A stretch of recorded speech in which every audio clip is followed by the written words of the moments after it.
make labor laws simpler, the government has consolidated 29 labor laws into 4 distinct labor codes: the Wage Code, the Industrial Relations Code, the Social Security Code, and the Occupational Health and Security Code. Now, how do these affect your salaries, provident fund, and gratuity? Keep watching to find out. I'm Nidhi Sinha, editor of digitization aspects of our life and all the industries.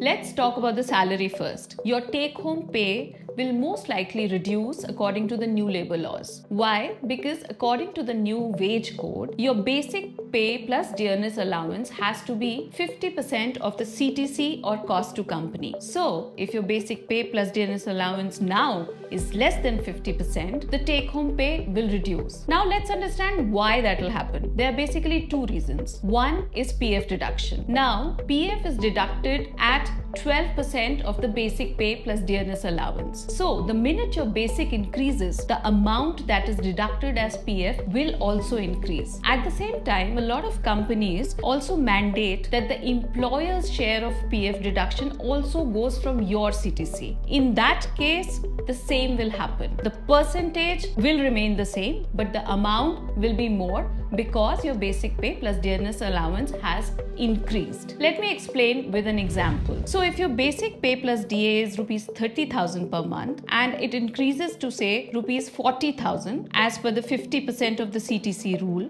the EPF deduction of 12% will increase from rupees 3,600 to rupees 4,800. If the employer's share is also part of the CTC, the share will increase from rupees 7,200 to rupees 9,600 in total.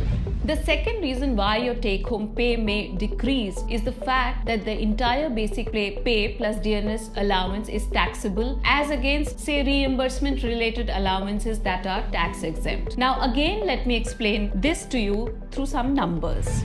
Let's say you have a salary of rupees 80,000 and your basic salary is rupees 30,000. After mandatory reductions like PF, gratuity and tax of say 15,000, the rest is in allowances which equals to rupees 25,000. If these allowances are in the form of reimbursements, they will be tax-free under both old and new tax regimes. Now with the 50% rule, your basic salary will become rupees 40,000, which is 50% of rupees 80,000. This means that the PF deductions will increase and so will the tax paid. Again, the amount of reimbursement based allowances will be squeezed, increasing your tax liability. As a result, you will have lower take-home pay. The second part of the Social Security component is gratuity. The gratuity calculation will now change because one of the factors in the gratuity formula is basic pay plus dearness allowance. Now that this component is increasing, the gratuity amount will also increase. Let me again show you numbers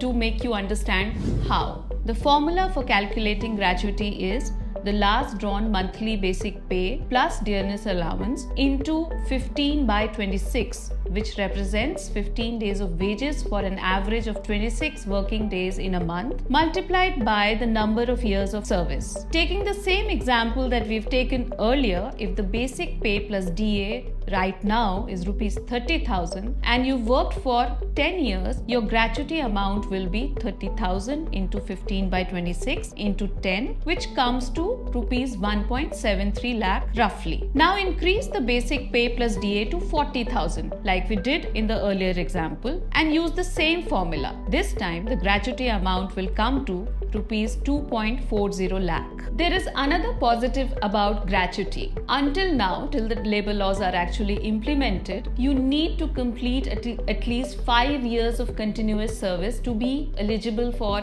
gratuity. Now that rule has been relaxed for fixed term employees. You can also call them contractual employees. For them, this period has been reduced to 1 year. That may be a bummer for you, but there is some good news also. Though your take-home pay will reduce, your social security coverage will actually increase. Now let's find out how. Number 1, your PF deduction increases as we showed earlier. That means that at the time of retirement, your PF corpus will be much larger than it would have been in the present set of rules. To conclude, the new labor laws actually reduce your take-home pay because of the reasons discussed earlier in this talk, but it also widens the social security net, which is good for you in the long term because that makes your retirement planning smoother and more achievable. Stay informed, stay smart, keep watching Nidhi Talks.